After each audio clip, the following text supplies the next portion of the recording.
Welcome to the Resilient Recruiter Podcast. I am your host, Mark Whitby, and I'm excited to be joined today by Colin Kleine. Colin is the co-founder of Scalerr. They are a growth advisory firm that helps tech companies reach their revenue goals through strategy, execution, and people. Scalerr, which by the way is spelled S-C-A-L-E-R-R, is headquartered in Melbourne with offices in Singapore and London. Be sure to follow Colin on LinkedIn, where you'll see he's a go-to-market board advisor, recruiter, venture capitalist, public speaker, and expert in growing valuations of tech companies. He's helped over 150 successful startups to expand in the APAC region, not to mention tech companies like Wix, Forder, Deal, Binance, and Amazon Web Services. I've known Colin since 2014. He's a former client, and I've tracked his remarkable rise, especially since he launched Scalerr. Although we've never met in person, I consider him a friend. Colin, welcome. Thank you so much for being here. To be honest, it sounds like my career has actually gone full circle, that finally, after studying so much Mark Whitby material and being coached by you to be here, it's kind of a surreal feeling, but thrilled to be here, man. Really looking forward to this chat. All right. Awesome. So where do you want to start? I feel like this should be part one of a series because there's been so many chapters in your recruiting career. But it's been a good while since we properly caught up. So maybe, let's just concentrate primarily on Scalerr, if that's all right. Is there anything from the early days that you wanted to mention that have been instrumental in kind of helping you get to this current phase in your career? Yeah. So I like how you teed that one up. I'm not saying this because I'm on this recording with you now, but I've said this to you before, Mark. You have been actually instrumental in getting me to where I am in my career. I'm only going to talk about 10 years ago and pre-Scalerr for a little bit because I do want to focus more on the Scalerr stuff.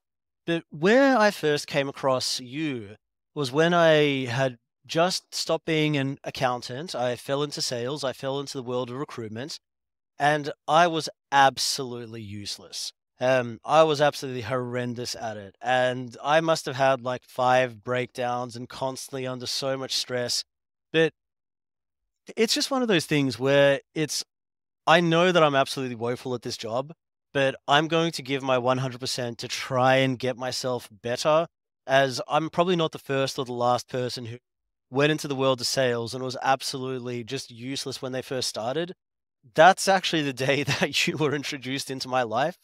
I went online and I Googled material to help me with recruitment, and that's when I came across your material. So I downloaded your old ebook, and I remember that I was reading it, and I think I was in month 4 of my recruitment career, and I'd made one placement, which I did source end to end, but after that, no pipeline, no clients, no one returning my calls.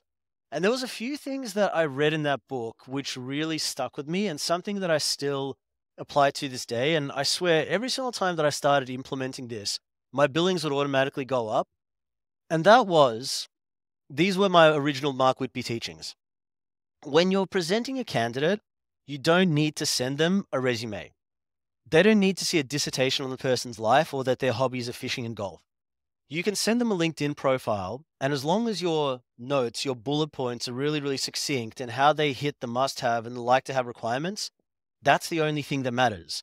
Second of all, in terms of client control, after you take a job brief, lock in a time next week to debrief on candidates, so that way momentum is entirely within your control. And if they agree and if they accept that invite, then you can start sourcing. You can send over the terms, you can start sourcing. You don't need to be as rigid in terms of getting them to send the terms back to you, because they have agreed to have that conversation with you where they don't know who you are. You need to demonstrate who you are. So if you do that and you knock it out of the park in that presentation, then you can book in something like 3 to 4 interviews. You're completely in control of the process. So I started doing that. I started implementing that. And that's when I went from, this has got to be the worst job on the planet, to, okay, I'm actually starting now to enjoy it. And that's where I started becoming a better biller. And that's, I guess, when taking those learnings, I then went out and I started my own agency. So that's actually how I first came across you, Mark. Wow, that's so cool. I don't think I've heard that story before, and I don't even remember when and where I said those things, but I'll take the credit. Thank you, sir. So amazing. And then you started your own agency, and there was various ups and downs in that road. Do you want to hit a couple of the highs and lows, pre-Scalerr, that kind of helped you? Because Scalerr is a different sort of business. It's not a traditional or purely recruitment agency. There's so many other things that you're doing. So I guess it would be useful to hear this, like the evolution in your thinking and why you ended up, uh, doing what you're doing today. Yeah, absolutely. So happy to share all of that. So for 9 years, I ran a company called Zack Group, and we were exclusively a technology vendor focused recruitment agency. And for those that are outside of the technology vendor industry, it essentially means companies that make software or hardware. So think about like a job out of CRM or Salesforce. It's companies like that. So, I mean, there were absolutely highs, as I only had 13 months or 14 months of recruitment experience when we went out and I started that business with an old business partner. And some of the magical moments were, well, first of all, getting it off the ground, winning some relatively quite sizable deals with companies like Amazon Web Services, doing quite a volume of recruitment work for them. Sorry, I forgot what it's called. Not a retained search. Doing an RPO for them, that was quite a high. It was quite a high when we started doing business internationally, when we started making trips up to Singapore, given that that was very much the business hub of Asia Pacific. Like Singapore plays the role that London does for EMEA, that New York does for the US, or let's just say Sao Paulo for Latin America. When we started getting international clients, when we started working with a lot of very successful and rapidly growing tech unicorns. So we kind of became the go-to recruitment agency that if you were a rapidly growing tech company that's received a ton of funding and you now need to enter and build out a team in Asia Pacific, that we would be the ones that would be delivering that. So there was a lot of really enjoyable and exciting moments. I mean, it also absolutely had its downsides. So as everyone would have encountered, as many people would have encountered as recruitment business owners, it's when people from the working within the business had gone out and started their own. That sucked. Although now I actually look at it as a compliment. I'm actually good friends with all the people that had happened with previously. Um, Also just having disagreement with my business partner, my former business partner, in terms of it's just a different outlook in terms of what we wanted for the business. In the sense of I very much wanted a growth business where there was a misalignment where for him having a smaller business, which was just easier, a little bit more stress free, was more what he wanted. Definitely the lowest point was the COVID period, as I'm sure it was for a lot of people. That was an experience that I would like to forget. That was tough, man. But the thing is, one thing I've found is that if you're ever going through a particularly challenging time like that, I could either sit there and feel sorry for myself, or I can get out a piece of paper, I could listen to Tony Robbins or Brian Tracy or even yourself, Mark Whitby, and basically, yes, there's this difficult situation here. If I want to get myself out of this difficult situation, ask yourself better questions, get better answers. What is everything that I need to do to succeed in this kind of an environment? So through asking that, we found quite a few means, and it kind of kicked off the journey to where I am now and what I'm doing with Scalerr. So I suppose, would you like me to share with you the story about the pivot or any other questions I'd you want love to to. ask? Yeah, absolutely. But before we do that, could you just touch on, you kind of skimmed over that COVID was a particularly low point. Could Mm. you just explain why that was the case and what was going on? Yeah, so first of all, a lot of hiring had been frozen, and it was a Yep. compounding of factors. So there was quite a substantial downturn, but also being based in Australia and Melbourne in particular, which had the world's longest lockdown, that Yeah. was quite challenging. I think we spent a total of something like 7 months in hard lockdown.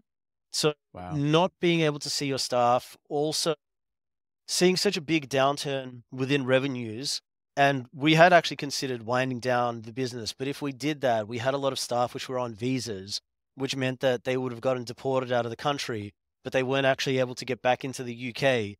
So it's like, well, morally, I can't do something like that. So managing that, and also, I guess, I suppose there was also friction between myself and my business partner at the time.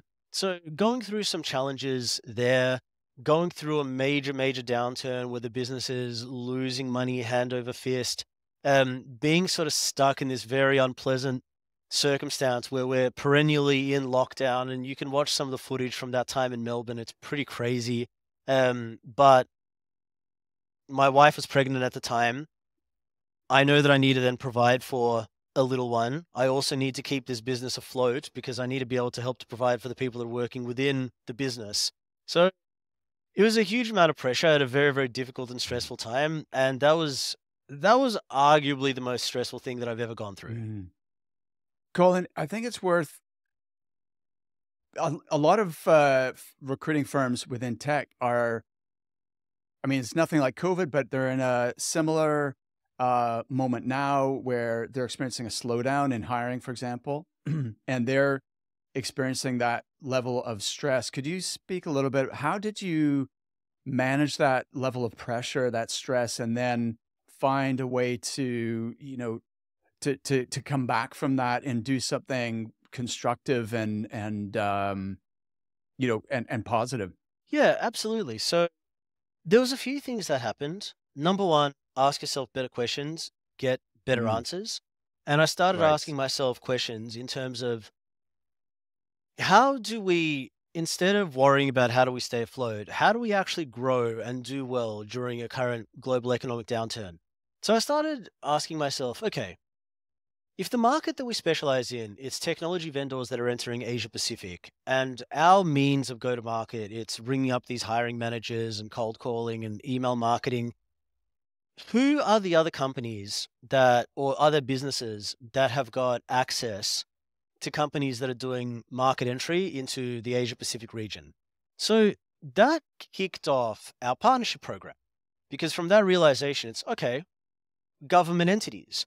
Government entities, they are KPI'd on getting international investment to come either into the state or into the country. So if there is a business from France that's looking at entering Australia, typically they're going to get wind of it. Okay, what other businesses also service this particular ecosystem, but from a completely complementary angle?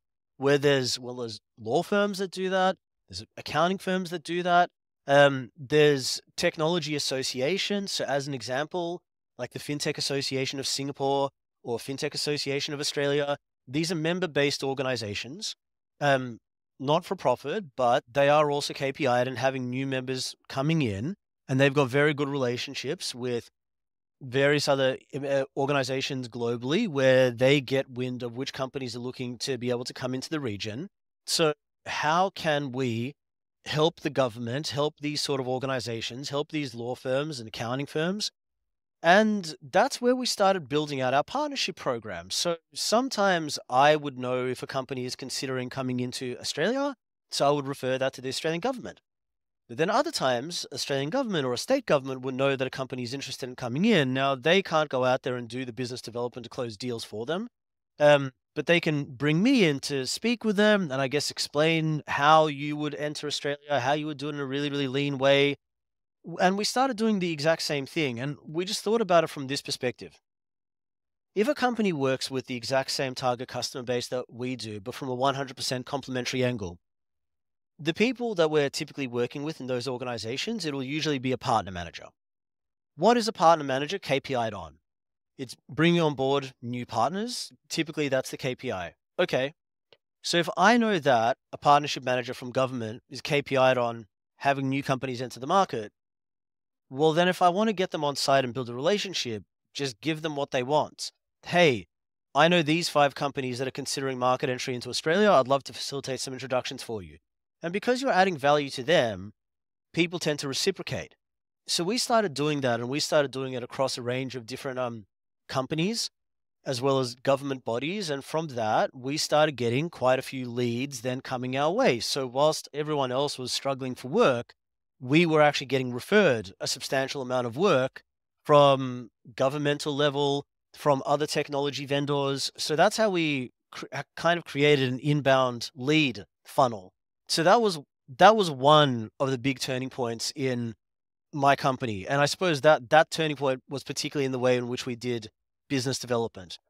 I've got other points, but I'll stop intermittently so you can ask questions and steer this. Amazing, amazing. So I did want to ask you about why you made this pivot from recruiter into essentially a management consultant.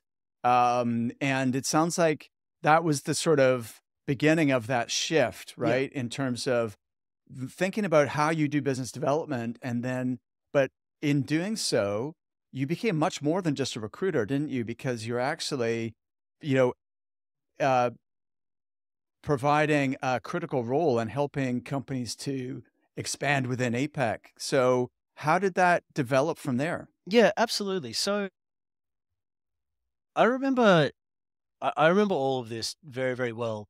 Myself and my now business partner, we were going for a walk around Albert Park Lake, which is where the Formula One is in Melbourne.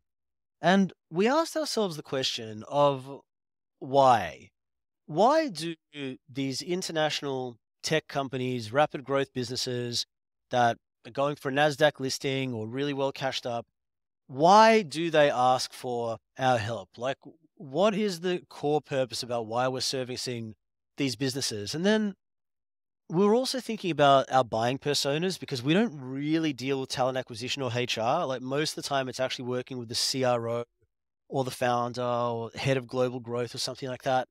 And then after thinking about this for 2 days, it just, I remember I was cycling on my Peloton where I'd pretty much frozen up and it's just like, oh my God, I can't believe that I've never thought about this.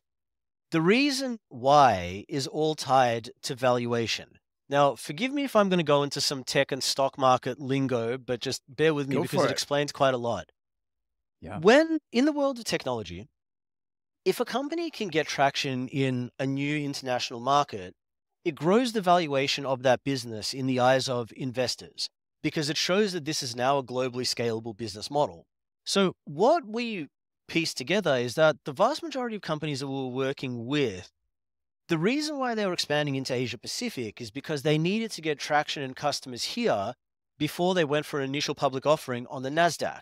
Because the more markets they got traction in APAC, the higher the value would be of the stock when the business floated. So, from that realization, and then also thinking about, but I've also worked with companies which were already publicly listed. If you're already a publicly listed company, you are still ultimately judged by the performance of your stock price. To grow the value of your Mhm. stock, grow your revenue. How do you grow your revenue? Find more things to sell to your existing customer base or open up new markets.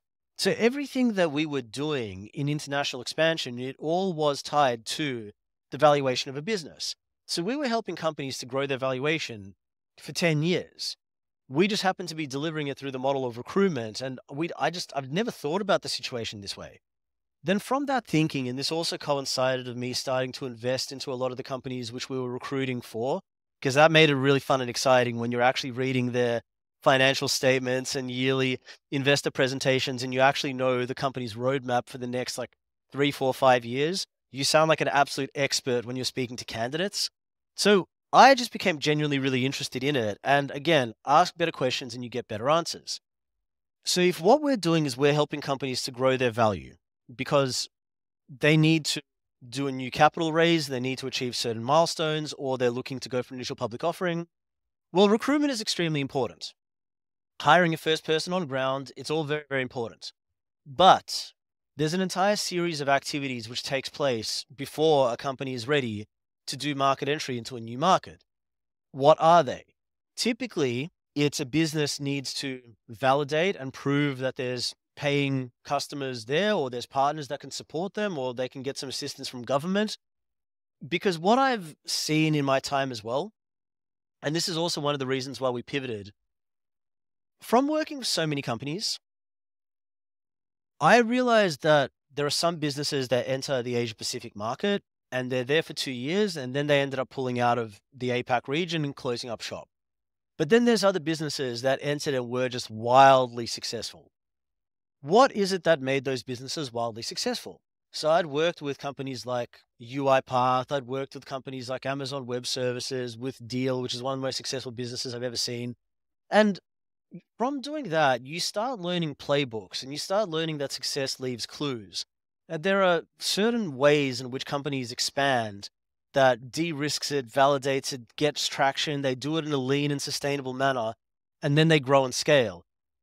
So one of my clients, which is now the fastest growing SaaS company in the world, fastest ever company to hit $100 million annual recurring revenue, they had a very particular formula that they applied when they were expanding into a new market. And that is, before putting boots on the ground, get revenue and traction.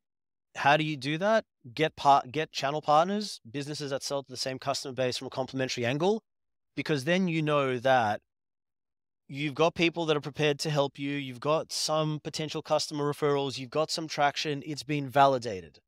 But then when it comes to recruitment, don't do what the vast majority of businesses do, which is hire an experienced managing director to launch in a new region. That's not what we recommend at all. Instead of spending, let's just say, £150,000 to find a country manager for the United Kingdom, it's a lot of money to put up for a startup. This person likely was managing a team of 20 or 50 before that. This is not the type of profile that you want to launch your startup in a new region. Yes, they may have contacts, but they're not going to be hands-on. They're going to require a large team in order to be able to do it. And what we started learning is that the person that can take a company from 0 to 1 or 0 to 10 is very different to the person that can do 11 to 50, 51 to 200. What this business did was what's called hiring expansion managers, which is target young people, 28 to 36 years old, who have worked at a related type of startup, and it has to be a startup or this model doesn't work. Because if it's a startup, it means that this company effectively launched from scratch in a new region. So whoever had worked there, they've seen how this is done. 28 to 36 years old. They've been there for 3 to 4 years. They've been promoted 2 to 3 times. So this is clearly an intelligent, capable, competent person, but they're not a manager just yet. Target them to become your expansion manager and say that if you achieve milestones A, B, and C, you get to become our country manager. So for them, it's legitimately an opportunity to fast track their career by about 10 years. But for the business, they know who the customers are. They know who the channel partners are.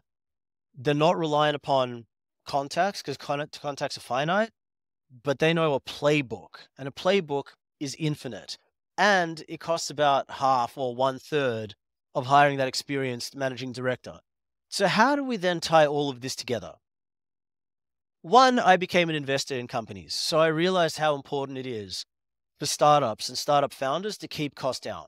So when I started working with businesses and speaking to them, I can speak to them on their wavelength. I'm not talking to them as a recruiter. Hey, I've got a BDR. Do you want to pay me a fee? No, I actually understand what your stresses and pain points are. I know that you're likely trying to capital raise at the moment. So I know that you need to keep costs down and you need to de-risk this as much as humanly possible. Otherwise, you're going to be under a lot of pressure from the board. So I speak to them on their language. Second of all, because I'd helped over 150 companies, I'd learned what makes some businesses successful and some businesses fail. So I learned playbooks. Third, and this is purely from my recruitment experience, I've recruited 3 CEOs of publicly listed companies and something like 50 VP general manager type of positions. And when you're speaking with these people, super successful people, and you ask them, how did you do it? You learn a lot. You learn Absolutely. information that somebody else is prepared to pay hundreds of millions of dollars for. So you start learning, what is it that made some companies wildly successful? What is it that successful CEOs did to grow and scale a company? So, and also understanding how all of this ties in ultimately into valuation, I realized that I know how to grow and scale and build a business. I know the sort of people that you need to get at the various stages. I know what it is that keeps this founder awake at night and who they're ultimately accountable for. I know what it is that keeps their VP of sales up at night and what they're ultimately accountable for. And because I've seen how other businesses have done it, and I'd also built out quite extensive networks and contacts with venture capital, et cetera, I moved more into it. Purely happened by accident, actually, where someone's like, look, I can't afford to pay your recruitment fees, but I really like what you're saying. Can you please mentor and advise me? And then that just kicked off this entire process where this side of my business just skyrocketed because it's so basic to me thinking about it now, but there are so many startup founders that they likely haven't been involved with or seen how like hyper success, like how Salesforce grew, that they're actively looking for this type of insight and information that I've accumulated over 10 years of being a recruiter, that consulting to them, showing them playbooks, being hands-on, helping them with this. And I guess that's just how it kicked off this entire magical experience where now we've got our recruitment arm, now we've got our management consulting arm, which features recruitment, but also general advisory, et cetera, et cetera. We're also launching our own venture capital arm. And number one, investing into a business, it's amazing having skin in the game because whether you're recruiting for them or whether you're advising them, it's just an amazing level of duty of care where it's, I need to do the best thing by this business because it's also in my best interest. And I'm literally like, I'm physically embedded into this company. So it just makes it really, really, really interesting and exciting. So yeah, we're launching our own venture fund because we know that if we're advising these companies and helping them get traction in international markets, we know we can grow the valuation of this company. So, Mark, that was my Wow. sales pitch. I'm applauding you here, Colin. That was a masterclass uh, on sales, really, because in fact, I did a coaching call just yesterday with our members, which is this is very relevant to, I'm going to make sure that all of my members listen to this interview because, clients, companies, or even candidates but especially companies right now are being bombarded with outreach from recruiters, right? Yes. And the, so the volume of emails has gone up, even the volume of calls has gone up. I heard through one of our clients who's got a friend who's a TA leader, that guy changed his mobile phone number because he was getting so many calls from recruiters. And so but the problem is it's noise. Most recruiters are saying some variation of the same thing. Like, I've been doing this for X number of years. We can, we only send you quality people. We can fill your jobs faster. It's they're focusing on filling openings, Yep. right? And they're not understanding the first of all, who is it that they're trying to influence and connect with here? Number two, what's that person's dream outcome? What are they trying to actually achieve? They're not necessarily trying to put a bum on a seat, right? They have a much bigger strategic objective. As you say, they have their own KPIs. They're accountable to deliver certain results, and they're incentivized in order to make that happen. And then what keeps them awake at night? What are the biggest challenges, frustrations, fears, the pain points that they're grappling with, and the constraints that they're under? You need to focus on what you offer can help that client avatar to achieve that dream outcome and navigate through those, challenges and those pressures that they're under. And if you can speak their language, is a word that I heard you refer to. If you can speak their language and you show that you understand, what they're trying to do, and also that you have expertise and experience that can speed that up for them and help them to avoid some of the problems that they're not quite sure how they're going to get around, then you will get their attention and you will be able to start a relationship. And that a lot of recruiters struggle to really grasp this and understand. And they're like, why aren't my emails getting a response? Why are people ignoring me? How come, like, we've got these campaigns, we've got LinkedIn campaigns, we've got email campaigns. They're focusing on the vehicle, the communication channel, rather than the core message and proposition.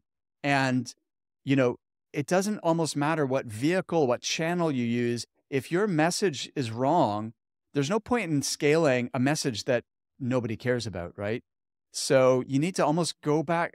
Like yesterday in this coaching call, I was trying to get people to realize, look, before you even write your email, you need to understand who you're targeting, what their problems are, and how you solve those problems. What's the specific result that you can deliver? What's the specific challenge that you can help them overcome? How do you add value, and how and that you can prove? You need to be able to prove and demonstrate that you've quantifiably helped companies to achieve their objectives and avoid their problems. So you've just done an incredible job of that, Colin. And so, yeah, I salute you. You've done a brilliant job.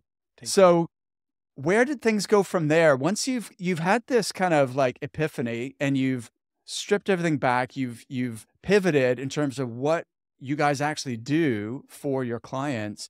And looking from afar, it looks like things are just absolutely exploding for you. Like what's happened? Like since that point, you and your colleague were going on that walk and you spent 2 days like really brainstorming this. How has that developed from there? Yeah, look, it's been absolutely amazing, and I'm not going to over dramatize it. There's absolutely been challenges as well. Like, I'm loving what I'm doing. It's extremely interesting. I've never had such a high level of job satisfaction. I am working a lot, and there absolutely are still challenges, but it's just exciting what it is that we're doing. So, I mean, there's been so many great things that have happened. So we ourselves are growing and scaling internationally. So we've now opened up 2 offices in the UK. We've got somebody on the ground in Israel.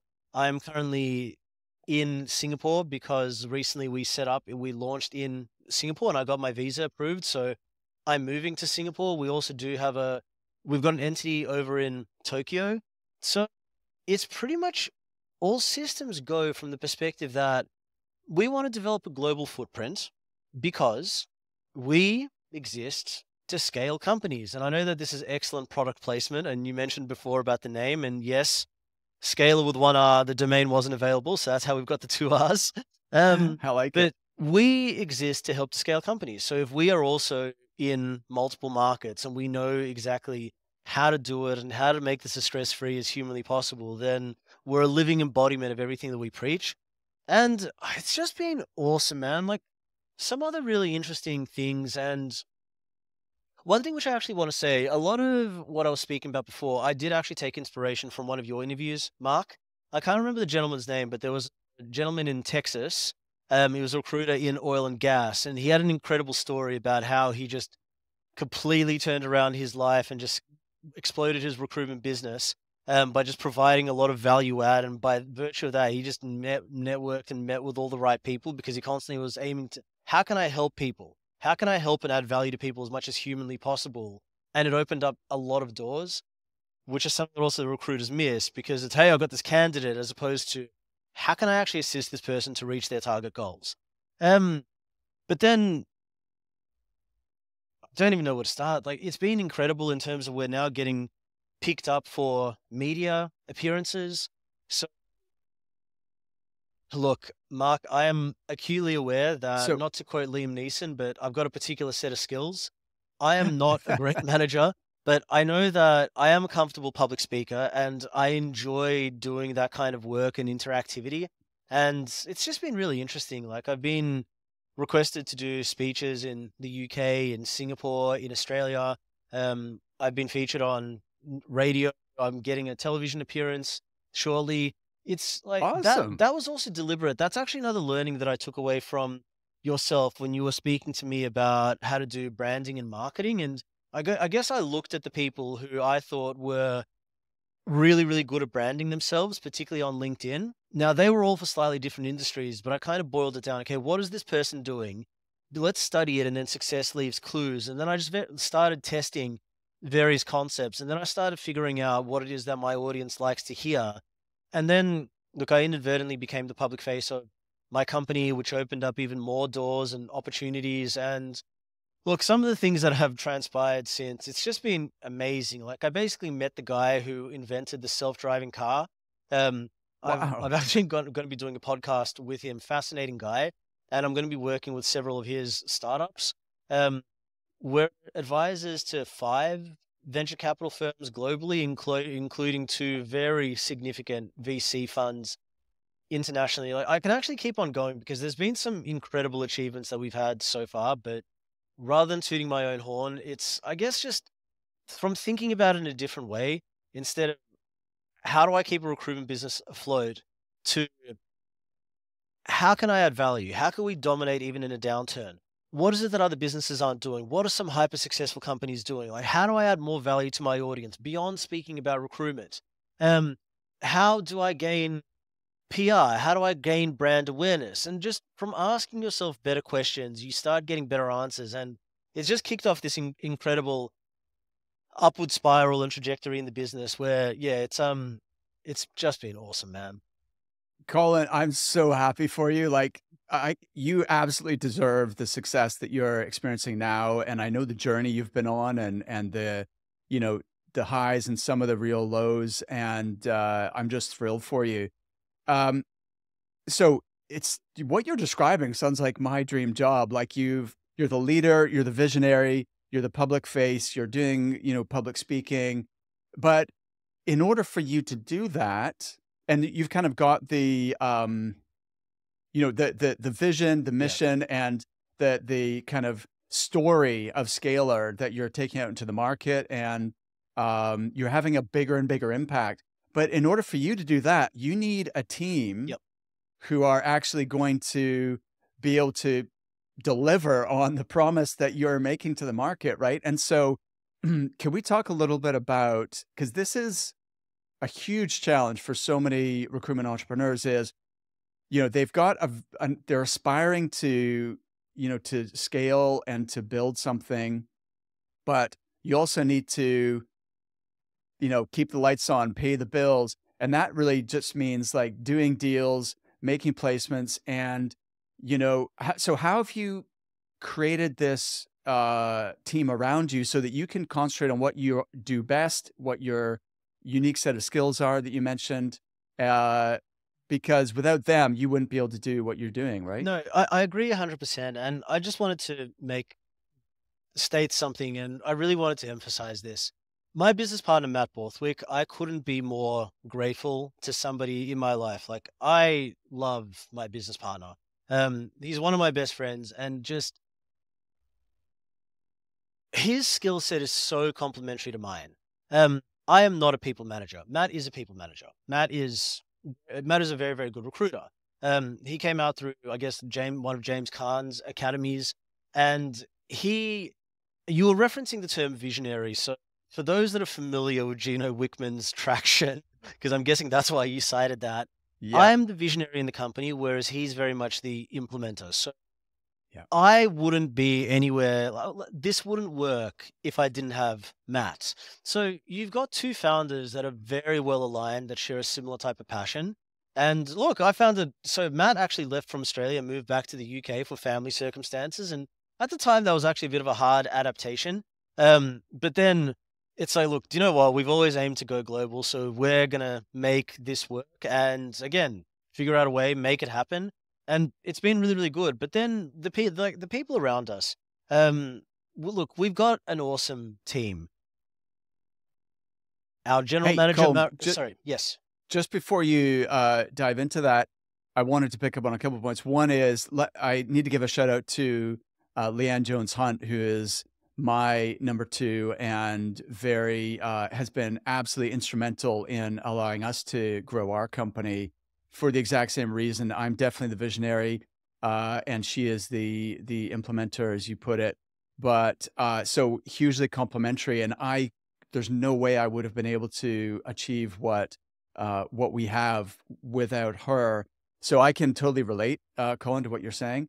The other thing is, you mentioned that Matt needed to go back to the UK for family reasons, and you turned that into an opportunity. What could have been a setback, you turned it into an opportunity, and that is a different way of thinking. And I think a yeah, lot of recruitment firm owners are too limited in their thinking. And if a key person like wants to move to another country or to go back home to their country of origin, then they think, oh well, that's you know they almost let that happen instead of thinking, hang on a second, this is an opportunity. Like we could expand into that country because this person has the skills, the mindset, they understand our culture.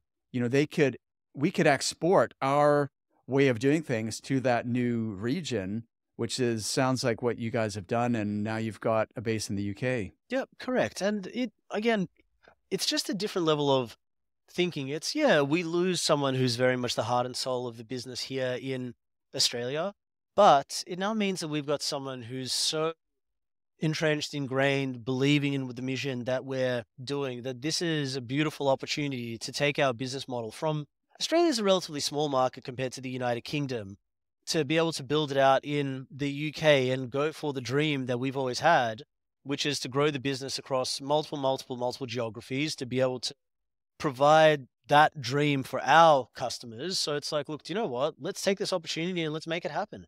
From that, I'm like, do you know Awesome. what? I'm going to move to Singapore. I've wanted to move to Singapore for a really, really long time. Like, we're 100% committed. Let's go and make it happen. And it's also really cool as well because we work with governmental bodies from UK, helping them with getting British companies into Asia. We're doing the same thing with Asian, Australian companies to be able to go into Britain. That it's just further built and developed that model. But I did also just want to make a shout out to the other people in my organization. Yeah, Look, go for it. there's too many of them to cover, but uh, Matt Rolls, our GM. I can't manage staff or hold everything together like this guy can. Extremely grateful. Um, Jack Wallace, extremely experienced tech vendor recruitment in the recruiter in the UK. So now we've got someone with literally my exact same skill set that we've got in Britain, which is I know that we're going to make this exact same success story over there. We've got Liam, who's used to work in government. So we actually know we've got somebody who's got that deep governmental experience in terms of how does international trade actually work? How do these companies get in touch with governmental bodies? Like, we wouldn't have that level of insight without him. And just like the rest of my team, Chris, who's super passionate about blockchain because he loves it so much. He's just a gun recruiter in that space. Like this, again, 2 minutes to like Courtney, Michael. I'm sorry if I haven't stated everyone, but like working with gifted people who either have a particular passion area or they've got a really complementary skill set, they've been able to add an extra piece that's been able to grow and scale our business. And I suppose even with this elevated level of thinking, I mean, recently we put somebody on the board who I can't disclose just yet, but it's getting this person on board. It truly opens up something like 50 international markets for us. So it's just being aware of, I'm acutely aware of my deficiencies.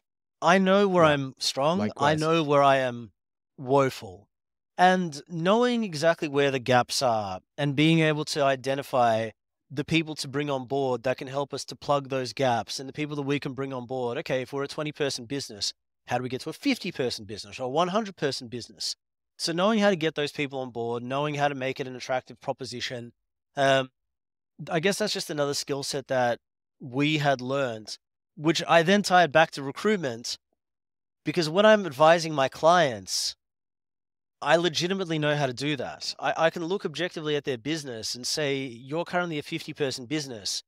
If you want to get to a 100-person business, you might not need, I'm not going to recommend that you go and hire this general manager. Instead, I'm actually going to recommend that you go out there and get yourself a board advisor, someone which has been there and done that. Because everything that I'm doing now, I'm talking about something which I've actually done in my own business, but Yeah. truly thinking about it from the perspective of how can I help this business achieve its growth goals? What has been my own life experiences? What have I learned from other clients? Like, what is legitimate business advice that I can provide to this person? Because a lot of the time, Mark, honestly, I'm not even speaking about recruitment. A lot of the time, I'm just speaking about how to achieve certain business outcomes, which you need the people to do to achieve it. So recruitment kind of just comes into it, but recruitment's more of a subset in terms of how can I help this person to achieve their goals? And to achieve their goals, you're going to need to do X and Y and Z, but these are the kind of professionals that you're going to need to bring in. So I suppose it's all been a part of this journey. Absolutely. I love it. So, how big's the team currently, Colin? I believe we are 19 at the moment. Awesome. And something interesting that you're doing, which I want to point out in case it's not obvious why you're doing it this way. I've seen a lot of international expansions or even national expansions opening up of other offices fail. And the biggest reason for them to fail is that the lack of strong local leadership. So they're trying to manage from afar in a region they do not understand without having one of the kind of key members of the leadership team on the ground.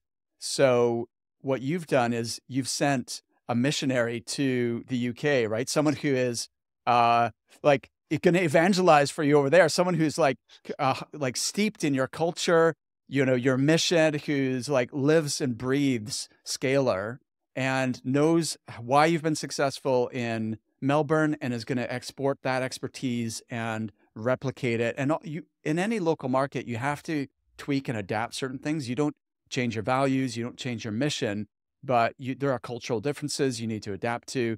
But so you've got that person in the UK, and then you yourself are moving to Singapore to really drive the growth there.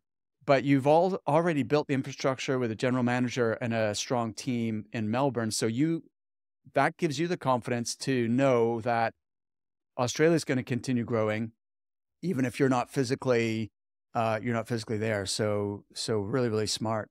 Colin, what's been the biggest challenge or constraint as you have, worked to realize the vision for Scalerr?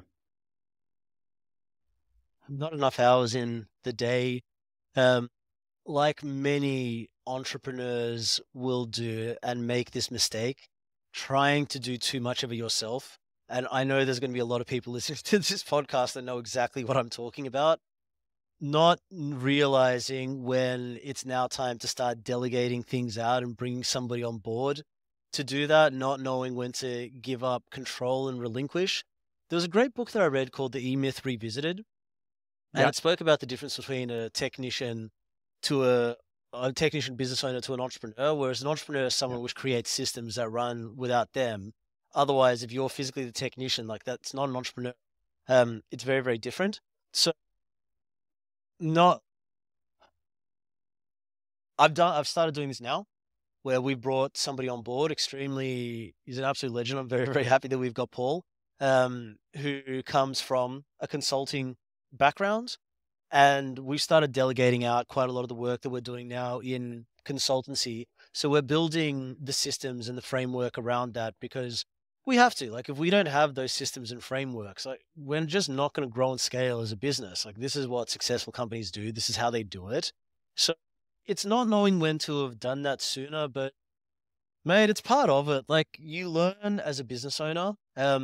Something else actually that helped me a lot it is the gentleman that we've got for our board, but it's also joining an organization called EO, Entrepreneur Organization. And by being immersed and surrounded with other entrepreneurs and just speaking with people which have also gone through similar challenges within their business and how they've done it, well, you learn from other people. So you've kind of got that support network and know-how in terms of what is it that you need to do to grow and scale your business. So welcome to doing business. Well, it is what it is. So Colin, can you elaborate on you mentioned the challenge of the constraint is really not enough hours in the day and knowing when to relinquish some control and actually, get somebody, delegate to somebody else. So could you elaborate on that? Like what? Yeah. To give you an analogy, it's like a recruitment manager or a billing manager. So a lot of the time, it's a really good individual contributor, which has been placed into a billing manager role where a lot of them could come into it with, if it has to be, it's up to me. So I need to drive most of the results for this team, as opposed to stepping back and how do I impart this wisdom onto my team and then give them all of the tools and support to enable them to be able to replicate and grow and achieve that level of success themselves. Like that's what would be the closest analogy. So I guess in my circumstance where we just seen hyper growth in this new division that we never had, we just wouldn't have thought of a year ago, and stepping into something which is completely unknown and just figuring out this new business model, just not recognizing sooner where I'm taking on way, way, way too much of this myself. Many of these things I can actually get automated, systemized, either give it out to a VA or just hire someone to start taking some of the pressure and the load off of me. But to be fair, we did recognize that. I'm very grateful to our general manager as well, who stepped in to offer to assist with quite a lot of this. We brought somebody on board to also help us with this. So I guess it's just that classic scenario where no, only I know how to do this to the best possible standard, not recognizing that if you don't systemize it and create automations around it, this isn't a scalable business unit. It's just one person. And if you ever wanted to exit the company, a buyer's not going to purchase that because this isn't a system. You're basically buying key person concentration risk. So it's that realization, and it's absolutely something which we've started taking action on. Love it, Colin. And the couple of things that you said I wanted to pick up on there. One was, by the way, I'm reading a book right now that you might like. It's called Who Not How by Dan Sullivan. Have you come across that one? So the concept is that one of the biggest constraints that limits growth of entrepreneurial companies is the owner trying to do everything themselves. Yes. And that instead of and feeling like every strategy and every outcome they're trying to achieve, they need to figure out how to do that. But obviously no one person can know how to do everything. So they just stay where they are. They stay stuck instead of thinking, I don't actually need to know how to, like, every step that is required in order to achieve that goal. I need to find a who's already done that or who has the capacity to achieve that goal, and they can either bring their knowledge or figure out how we're going to accomplish that. And it's just it's a different mindset. Mark, you just gave the best possible advert for a recruitment agency. Everything that you just described, the people that we're dealing with, they have the same problems. They literally have the same problems. Like, these are founders that are also trying to do most of this themselves, that have got an enormous amount of workload on, where why don't I just go find you someone which has already been there and done that can help to implement this playbook? Like, it's so funny that you raised that, because the exact same problem that I had and that I'd started, okay, this is what we need to do. Our clients have this issue. Our clients have this issue all of the time.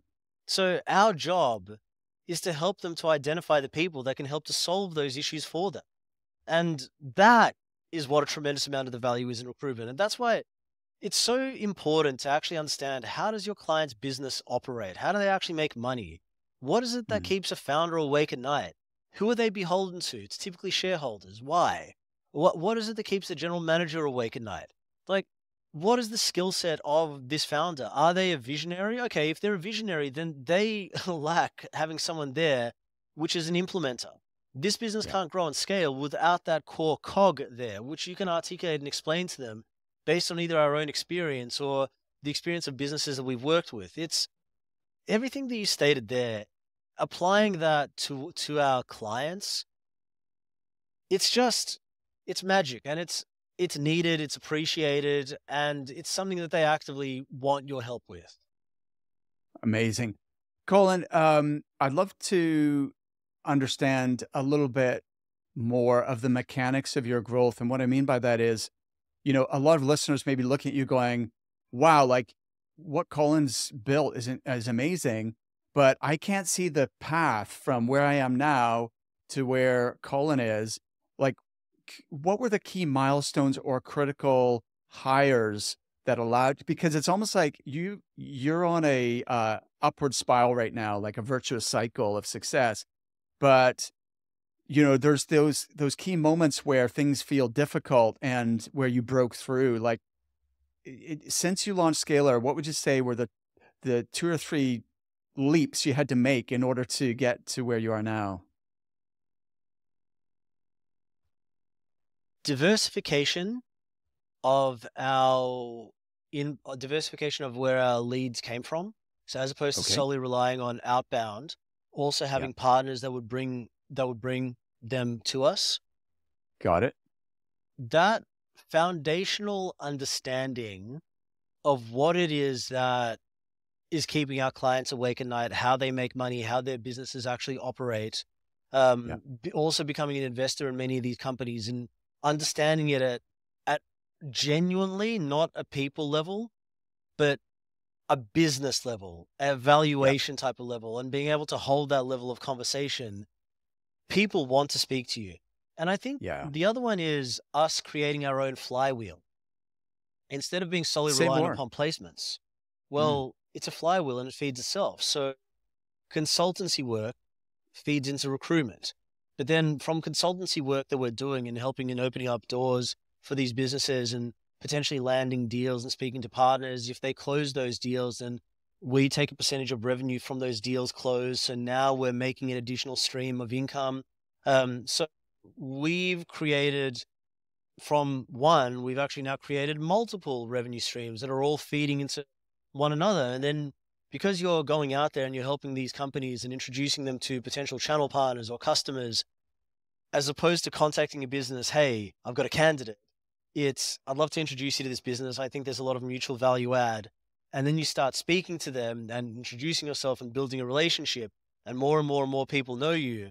And guess what? They end up giving you recruitment work. And it's just that I love entire it. flywheel, like that entire Yeah. value Yeah. flywheel, it's really cool. That value flywheel is so interesting. Speaking of introductions, we need to give a shout out to Alan Cutter as well, our mutual friend Alan. Could you speak a little bit about how you connected with Alan and what you guys have done together? Alan is the American me. I love that guy. So we actually met through you, Mark. So I know that you're looking for that one. Alan, you're an absolute legend, but you already know that I think the world of you. It was just really interesting. I was in Israel because we do a lot of work with the Israeli tech ecosystem, and I met Alan. It's literally just the American version of me. Like I specialize in helping companies to do APAC market entry. This guy does US market entry. He also invests in companies. I also invest in companies. We both do advisory work to companies. It was just freakish, and we hit it off or like straight away. Plus, like we're not going to be expanding into the US, and with many of these companies that we're working with, I just started referring them to Alan. I'm like, hey, I trust this guy instinctively. He is the person I recommend speaking with. And then he started doing the exact same with me. So we actually then became referral partners to one another. And he's an awesome guy. But he already knows I that I think that love of it. him. I love it. Yeah, we love Alan in our community. He's an important person in our group as well. So shout out to Alan. I knew you guys would connect. You had so many things in common. I was like, Yes. these guys have to know each other because I'm sure they'll hit it off. Colin, I feel like we could easily do another hour here and not run out of things to talk about. But I know you have to go and look at some properties in Singapore. Um, Thank you so much. This was a lot of fun, and let's do it again. Yeah, I'd absolutely love to. And Mark, honestly, thank you so much. You've been pivotal to much of my success. You've helped me in many parts of my career, whether it was reading your material, whether it's becoming your coaching or mentoring student, or whether it's listening to your podcasts. It's given me a lot of inspiration, and I can honestly say that I wouldn't actually be in the position where I am now if it wasn't for you. So more than happy to do this. I'm just very grateful for everything you've done for me. So thank you for having me on. Thank you, Colin. Absolutely my pleasure. And I'm excited. I can't wait. I'm like your cheerleader here in the background. Can't wait to see what you do next. So it's exciting. Thank you, man. Really appreciate it. And I'd love to do this again.